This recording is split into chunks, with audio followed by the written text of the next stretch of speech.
If you're thinking about visiting Taiwan, think it's going to be amazing, incredible, so unique, don't. You might end up finding it overrated. Let me explain. A couple years ago, I was dating this girl, we'll call her Mikasa, and we were madly in love. And so it was our first real trip together as a couple, and so we had to decide, where would we go? At that time, I was trying to learn Mandarin to better communicate with her family, and so I said, I feel like we should go somewhere that's more predominantly Mandarin speaking, and so it was either Taiwan or mainland China. Now, I didn't have a visa though, and she also argued that if she visited mainland China, she'd feel kind of obligated to go visit family, and to be honest, given my Mandarin level at that time, which was 0 pretty much, it wouldn't be best for me to meet her family. And so, to be honest, she was right, because when I actually met her parents in person, the language barrier really was a problem, and they didn't like me. But anyway, another story. So we picked Taiwan, and I was super excited. Like, I've heard so much about it, till I wasn't excited anymore. See, I'm Cantonese, so I don't speak Mandarin, but my experience in Hong Kong, because I go there often, with my family and stuff, was that even though it's a very Cantonese place, people speak pretty good English there. So I naturally expected the same from Taiwan, but it wasn't really the case. And this became a big problem. See, the minute we landed, everything was in Mandarin. I was like the Mr. Krabs meme on steroids. Babe, I'm gonna try and practice still, but babe, you got this. You gotta translate, because Duolingo only taught me like I like to eat apple, 我喜欢吃苹果, and I am a boy, 我喜难人. And so I pretty much told my girlfriend, you're the translator for this trip, I can't say anything. And I'd soon realized that this was a really bad choice. But first, let me actually tell you about all the fun things we did in Taiwan that were actually pretty cool. We visited tons of night markets, and it was amazing food, amazing vibes. We visited so much boba on steroids, and it was so cheap and so damn good.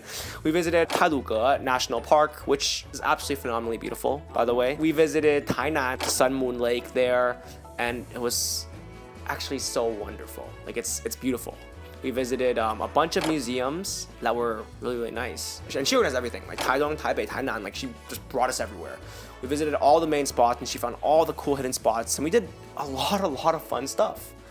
But for some reason, while it was fun on paper, it didn't feel crazy fun to me.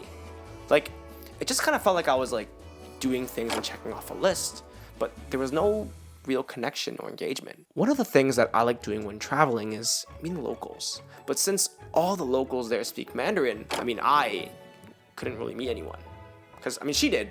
And when she did, I just kind of sat on the side, staring at the ceiling, just like I sat on the side staring at the ceiling when she was organizing activities, when she was, figuring out what to do. And it just felt like I was just kind of doing like the basic tourist dilly-dallies, which didn't make Taiwan feel special. I've traveled quite a bit. Everywhere has good food. Everywhere has nice scenery. Everywhere has cool stuff, right? And so after a week, I felt like it's all right. Taiwan's all right, but nothing like made like a lasting impression. Which led to the last day. On the last day, we were back in Taipei, and she was exhausted, but I still had energy, and I wanted to do a Taipei 101 hike. But she told me, hey babe, but I just want to rest. And I was like, we paid $1,500 for flight tickets. We're just gonna sit in our hotel room on the last day and not even do like the Taipei hike? And then she got upset. You haven't really done anything this whole trip. Like, you've just been kind of following along while I pretty much handle everything, because you can't speak any Mandarin, you can't even read Chinese. And so it's not that's your fault, but I'd appreciate some empathy as to why I'm tired and not really down to like bust a bunch of energy for every single spot, right? I want my boyfriend to lead and take me around, not just follow me. I don't even remember the whole fight after that, but she was right.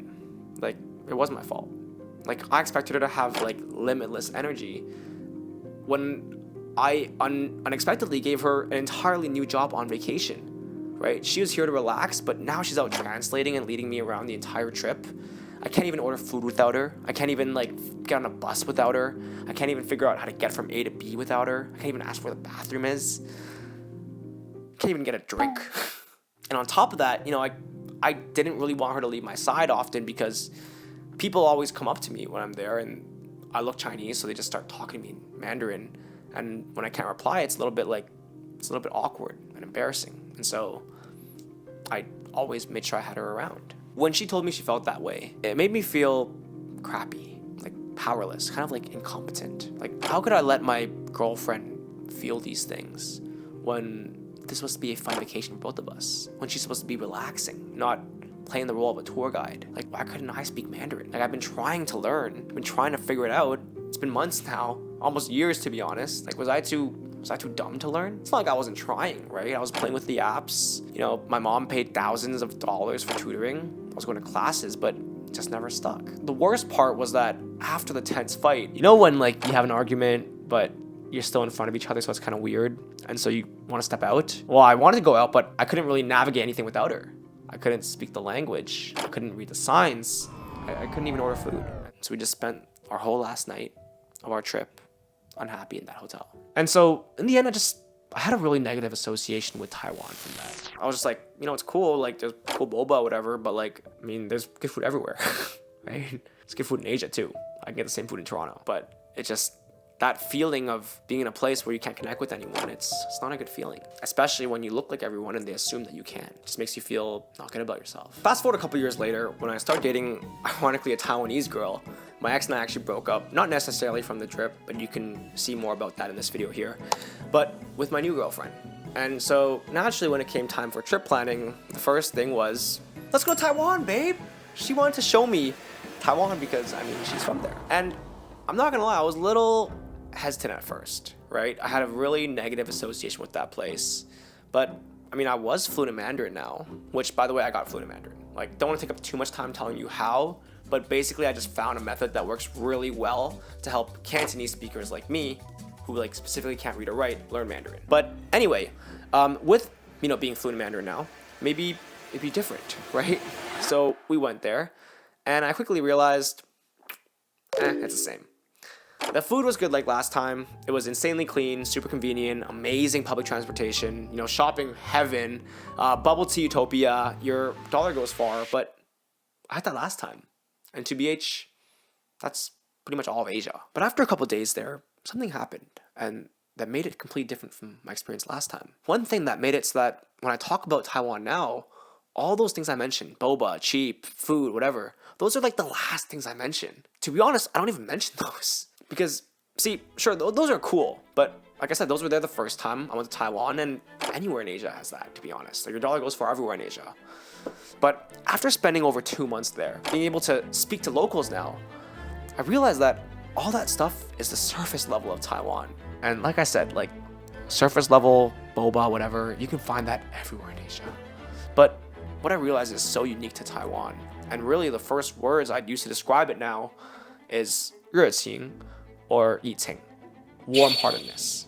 This is something that, having been to a lot of different places in the world, is truly unique to Taiwan. And it's not that other places are rude or not friendly, but the friendly and kind meter in Taiwan is truly off the charts. And it's the perfect balance of polite without getting into Japanese levels where sometimes it can feel like a bit too much polite. Like, it feels like a really genuine kindness, and it really doesn't make sense to me, especially in a big city like Taipei, why people are so kind and friendly. Like, every interaction I have when I was living there makes me so happy. It makes me smile when I think of all the genuine and like kind-hearted souls I met there. From being able to join a running club and everyone being so kind and nice to me, and then having me drink a beer out of my shoe as initiation, to, you know, the sweet grandma who said hi to me literally every single day as I biked out, to the friendly store clerks, people on the subway, bars, just kind people on the street everywhere. Like, every single person I met, I didn't meet one bad person there. Like, everyone I met made me smile, made Taiwan become one of my favorite places in the world.